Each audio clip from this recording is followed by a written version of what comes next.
अपना उत्तराखंड देख रहे हैं आप, आपके साथ मैं हूं नलिनी पांडे। सबसे पहले नैनीताल हाईकोर्ट से जुड़ी हुई शिफ्टिंग से जुड़ी बड़ी खबर आपको बता दें कि इस मामले में पूर्व मुख्यमंत्री भगत सिंह कोश्यारी ने बकायदा मुख्यमंत्री पुष्कर सिंह धामी को लेटर भेजा है और उन्होंने कहा कि राज्य बनने के साथ ही देहरादून में राजधानी बने और नैनीताल में हाईकोर्ट। कोश्यारी ने लिखा कि कौन सी संस्था कहां रहेगी, यह फैसला सरकार करती आई है। अगर हाईकोर्ट इस बारे में फैसला लेंगे तो इससे भविष्य में केंद्र और राज्य सरकार के अधिकार क्षेत्र में हस्तक्षेप की संभावना बढ़ जाएगी। उन्होंने लिखा कि हल्द्वानी के गोलापार में काफी काम हो चुका है, ऐसे में अगर कहीं और जगह की बात हुई तो असंतोष भी फैल सकता है। इसलिए शासन को चाहिए कि केंद्र सरकार और सुप्रीम कोर्ट के जरिए इस समस्या का हल निकाला जाए।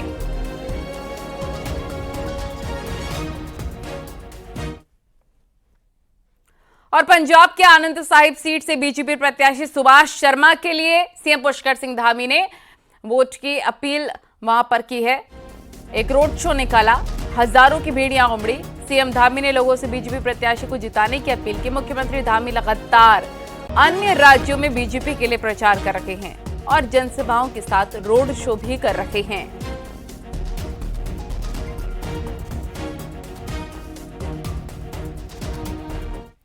पतंजलि आयुर्वेद के दवाओं के भ्रामक दावों को लेकर योग गुरु रामदेव और पतंजलि आयुर्वेद के एमडी आचार्य बालकृष्ण के खिलाफ अवमानना मामले में सुप्रीम कोर्ट में सुनवाई हुई। जस्टिस हिमा कोहली और जस्टिस अहसानुद्दीन अमनुल्लाह की बेंच में सुनवाई हुई। सुनवाई के बाद सुप्रीम कोर्ट ने इस पर आदेश सुरक्षित रखा कि रामदेव और बालकृष्ण पर कोर्ट की अवमानना का मुकदमा चलेगा या नहीं।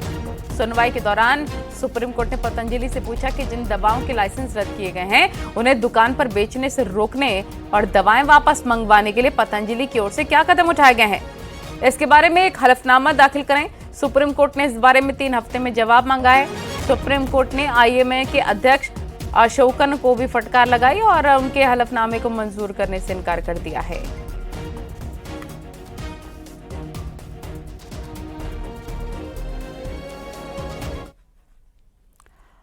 कैबिनेट मंत्री सतपाल महाराज ने आज केदारनाथ और बद्रीनाथ धाम के दर्शन किए। महाराज ने पहले केदारनाथ और फिर बद्रीनाथ में यात्री की व्यवस्थाओं का जायजा लिया है और बद्रीनाथ में साकेत चौराहे पर पंडा समाज, तीर्थ पुरोहित और ब्रह्म कपाल तीर्थपुरी समाज ने उनका पुरजोर विरोध किया।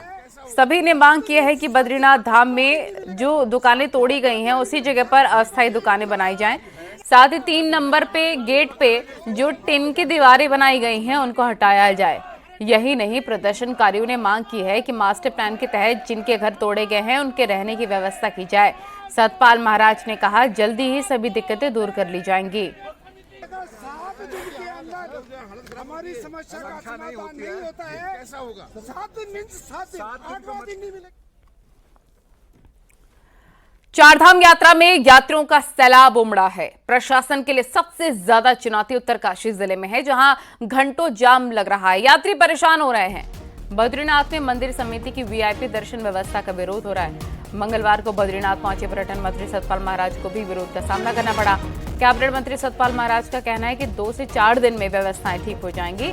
उत्तरकाशी जिले में बॉर्डर रोड ऑर्गेनाइजेशन यानी कि बीआरओ की सड़कों पर मलबा बिखरा है, जिसे हटाने के लिए उन्हें रक्षा राज्य मंत्री अजय भट्ट से बात की ताकि जाम न लगे। मंत्री सतपाल महाराज जिनके ऊपर एक बड़ी जिम्मेदारी इस यात्रा को सफल बनाने की है, सर जिस तरह 4 दिन की स्थिति का आकलन आपने कैसे किया? नहीं, मेरा आकलन ये है कि जो पंजीकृत जो यात्री थे वो तो जाना ही उनको था। एडमिनिस्ट्रेशन को ये देखना चाहिए था कि पंजीकृत यात्री प्लस जो लोकल लोग जो डोली वोली लेके जा रहे हैं तो कितनी भीड़ का हम वहां पर व्यवस्था कर सकते हैं, ये उनको कैरिंग कैपेसिटी का आकलन करना चाहिए था।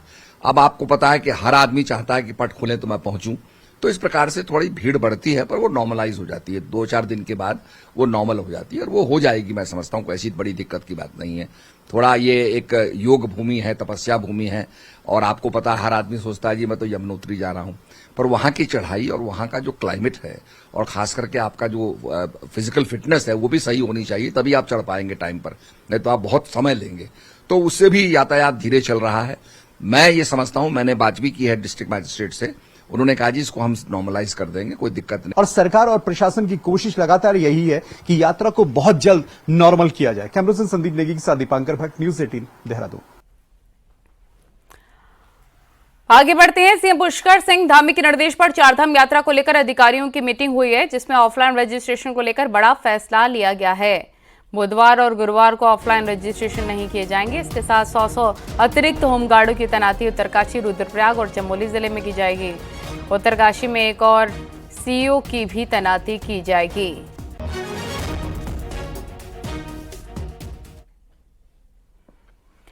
तो देखिए, चारधाम यात्रा में नशा करने वालों की अब खैर नहीं है। बद्रीनाथ धाम को लेकर एक बड़ा फैसला लिया गया है। केदारनाथ में नशा मांस लेकर जाने पर पूरी तरीके से पाबंदी है, लेकिन इस नियम का कई लोग पालन नहीं कर रहे हैं।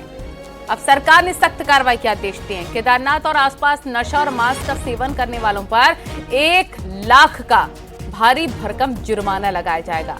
साथ ही जेल भेजने तक के लिए भी प्रावधान किए जा रहे हैं। इसके लिए सोनप्रयाग में डिटेक्टिव मशीन भी लगाई गई है। ऐसा व्यक्ति जो इस तरीके से कृत्य कर रहा हो उसको कहीं ना कहीं शिकायत भी करें, उसको रिपोर्ट भी करें और उसको ये काम करने से रोकें। और सरकार भी, मैंने डीएम को स्ट्रिक्ट निर्देश दिए हैं कि कोई भी व्यक्ति अगर ऐसा करता है तो उसके ऊपर एफआईआर दर्ज हो और उसको कम से कम मिनिमम 1 लाख रुपए का चालान किया जाए उसे।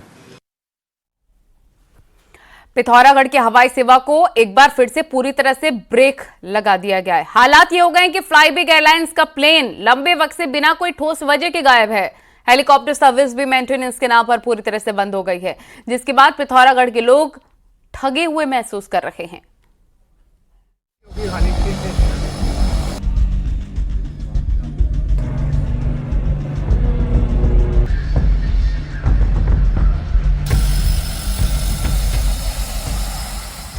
लोकसभा चुनाव से ठीक पहले 29 फरवरी को पिथौरागढ़ से देहरादून के लिए हवाई सेवा का आगाज हुआ था। कुछ दिनों बाद ही पंतनगर को भी हवाई सेवा से जोड़ा गया था। फ्लाईबिग एयरलाइंस की यह हवाई सेवा कुछ समय तक तो ठीक ठाक चली, लेकिन 1 मई से पंतनगर और देहरादून के लिए उड़ान पूरी तरह से बंद है। पहले तो एयरलाइंस ने जंगलों में धधकती आग को वजह बताते हुए हवाई सेवा पर रोक लगाई थी, लेकिन आग थमने और धुंध छटने के बाद भी प्लेन उड़ान नहीं भर पाया है। हवाई सेवा में लगे ब्रेक की वजह से विपक्ष को भी बैठे बिठाए मुद्दा हाथ लग गया है। ऐसे ही कह रहे थे, डबल इंजन की सरकार है, ये सिर्फ पिथौरागढ़ की जनता को छलने का काम कर रही है। इन्होंने चुनाव के टाइम पे हेली सेवा शुरू की और ये सिर्फ चुनावी हेली सेवा थी। आज आप देख रहे हैं कि जो सपना यहाँ के लोगों का था उसके साथ इन्होंने खिलवाड़ किया। प्लेन के बाद कुमाऊं की हेली सर्विस भी इन दिनों बंद हो गई है। असल में मार्च में हल्द्वानी से पिथौरागढ़, मुंशियारी और चंपावत के लिए हेली सर्विस शुरू हुई थी, लेकिन मेंटेनेंस को वजह बताते हुए तीनों स्टेशनों की हेली सर्विस को 20 जून तक बंद कर दिया गया है। हेली और प्लेन सर्विस बंद होने से यात्री खुद को ठगा सा महसूस कर रहे हैं। अब तो बीजेपी भी मान रही है कि फ्लाईबिग एयरलाइंस लोगों की उम्मीदों पर खरा नहीं उतर पा रही। जो है कि जो एयर सर्विसेज यहाँ पे काम कर रही हैं, चाहे हेली सर्विसेज हो चाहे एयर सर्विस हो, उनकी भी मुझे कुछ लापरवाही लगती है कि जिससे इस विषय को लेकर के कहीं न कहीं लोगों में नाराजगी है। इस संबंध में हम बहुत जल्दी जो है माननीय मुख्यमंत्री जी से वार्ता कर रहे हैं। इतना ही नहीं, पिथौरागढ़ से दिल्ली के लिए हवाई सेवा का उद्घाटन भी हुए 2 महीने हो गए हैं। बावजूद इसके प्लेन कब उड़ेगा कोई बताने की स्थिति में नहीं है। टूरिस्ट सीजन शुरू होने के साथ ही हवाई सेवा का हवाई होना पर्यटन कारोबार पर भी भारी पड़ रहा है। हवाई सेवा शुरू होने पर जिन लोगों ने सजाए थे वे भी अब टूटते नजर आ रहे हैं। न्यूज़ 18 के लिए पिथौरागढ़ से विजय वर्धन, उप्रेती की रिपोर्ट। नैनीताल के बारापत्थर में गुलदार दिखने से लोगों में काफी ज्यादा दहशत है। रात में घोड़ा स्टैंड पर आए दिन गुलदार दिख रहे हैं, जिससे खतरा बना हुआ है। बीते कई दिनों से लगातार गुलदार घोड़ा स्टैंड के पास सड़क पर दिखाई दे रहे हैं। किसी ने मोबाइल से गुलदार का वीडियो बना लिया। गुलदार आराम से टहलता हुआ नजर आए। गुलदार की धमक से पर्यटकों को भी काफी खतरा बना हुआ है।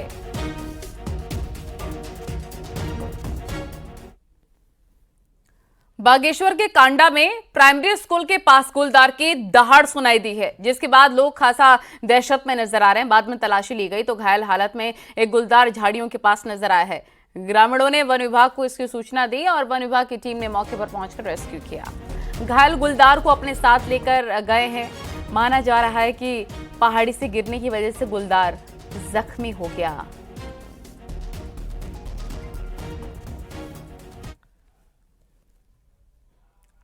और अब आपको दिखाते पहाड़ टॉप 10 न्यूज रफ्तार अंदाज में। केदारनाथ यात्रा रूट में गाड़ी की छत पर बैठकर शराब पीने और हंगामा करने वाले युवकों पर पुलिस ने चालानी कार्रवाई की। रुद्रप्रयाग के सोनप्रयाग और गौरीकुंड में हाईवे पर अतिक्रमण करने के बनाई गई अस्थायी दुकानों को प्रशासन की तरफ से हटाया गया। बद्रीनाथ यात्रा के मुख्य पड़ाव जोशीमठ में पेट्रोल डीजल खत्म होने से यात्रियों को काफी दिक्कतें हो रही हैं। चारधाम यात्रा की सुविधा को देखते हुए विकासनगर के हरभटपुर में बने बस अड्डे को यात्रियों से जोड़ने के लिए तैयारी की जा रही है।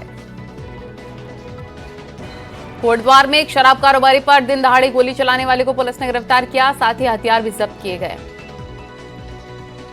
पौड़ी के जंगलों में एक बार फिर से आग की घटनाएं सामने आ रही हैं। इसमें एनडीआरएफ की टीमों ने मशक्कत के बाद आग पर काबू पाया।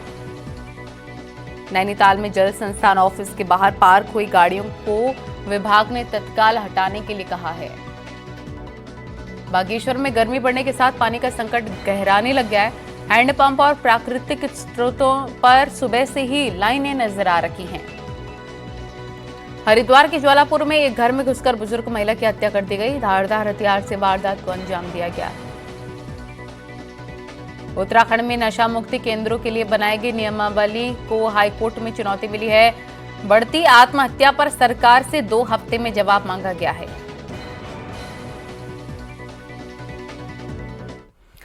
प्रचार में न जा पाने के लिए कांग्रेस नेता हरीश रावत ने पार्टी से माफी मांगी थी, लेकिन अब हरीश रावत प्रचार में जाएंगे। अचानक से हरीश रावत का मन क्यों बदल गया और अब क्या विरोधियों की सलाह इसे माना जाए, इस रिपोर्ट में देखिए।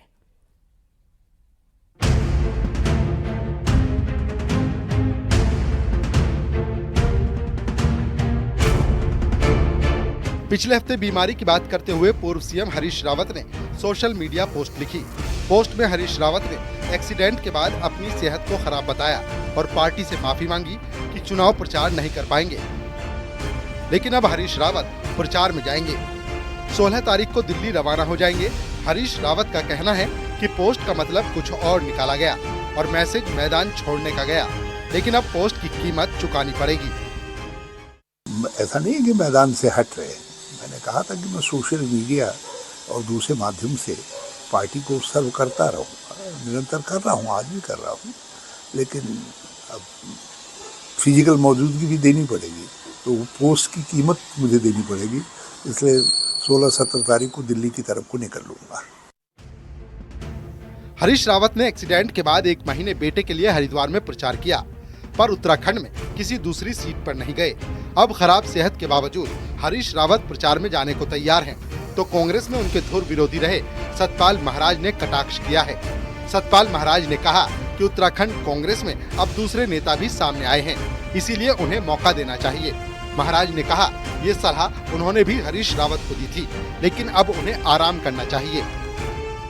बात को सब समझ चुके हैं और मैं समझता हूं कि जो उन्होंने कहा है कि मैं कहीं जा नहीं पाऊंगा, अब वो विश्राम करें। उनका शरीर भी उनका साथ नहीं दे रहा है। लेकिन आपने देखा होगा और भी नेता वहां आने लग गए हैं और निश्चित रूप में हमने तो पहले भी उनसे कहा था कि भाई आप अपना एक संभालिए, एक दूसरे को दीजिए, बैलेंस करके चलिए, सबको साथ लेके चलिए, पर वो नहीं कर पाए इस काम को। हरीश रावत की गिनती उत्तराखंड में कांग्रेस के सबसे बड़े नेता के तौर पर होती है, लेकिन एक्सीडेंट के बाद खराब सेहत ने 76 साल के हरीश रावत की परेशानी बढ़ाई है। खराब सेहत का असर उनकी सियासत पर भारी न पड़े, इसीलिए अब उन्होंने प्रचार पर निकलने की ठानी है। Dipankar Bhatt, news 18, Dehradun.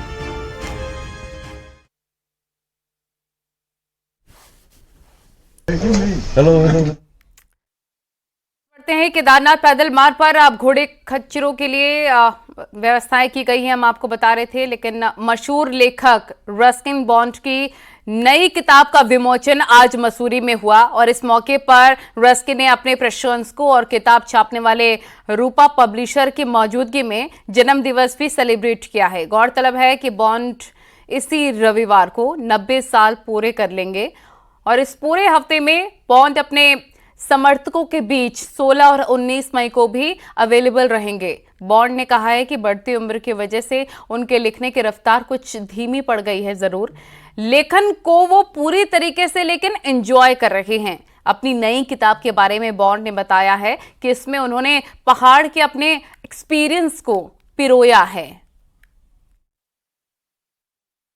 It's not a new edition of an earlier book. So, and I have been doing some new writing in the past year, and hope to do more in the coming year. Although I've slowed down a bit, but I'm still writing. और यहाँ रुकेंगे छोटे से break के लिए।